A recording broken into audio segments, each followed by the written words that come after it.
Hey, what's up YouTube? I'm going to do a bike check on a 2011 Kink Barrier.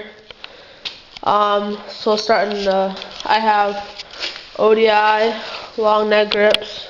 They're really grippy, they work good with ODI bar ends.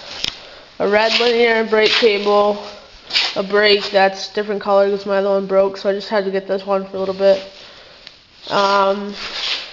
Shadow conspiracy bars, mission component, stem, stock headset, stock tires with alienation red rims for the mission react hub,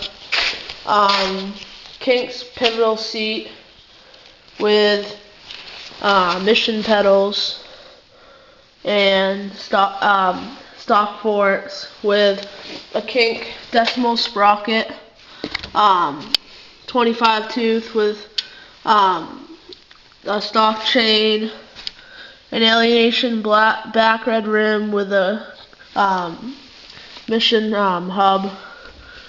I didn't pop it, but I got it. I have an animal back tire on it, and what else can I think of?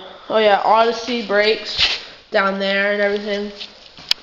And that's it. So yeah, that's my bike check. Remember to comment, rate, subscribe for more videos.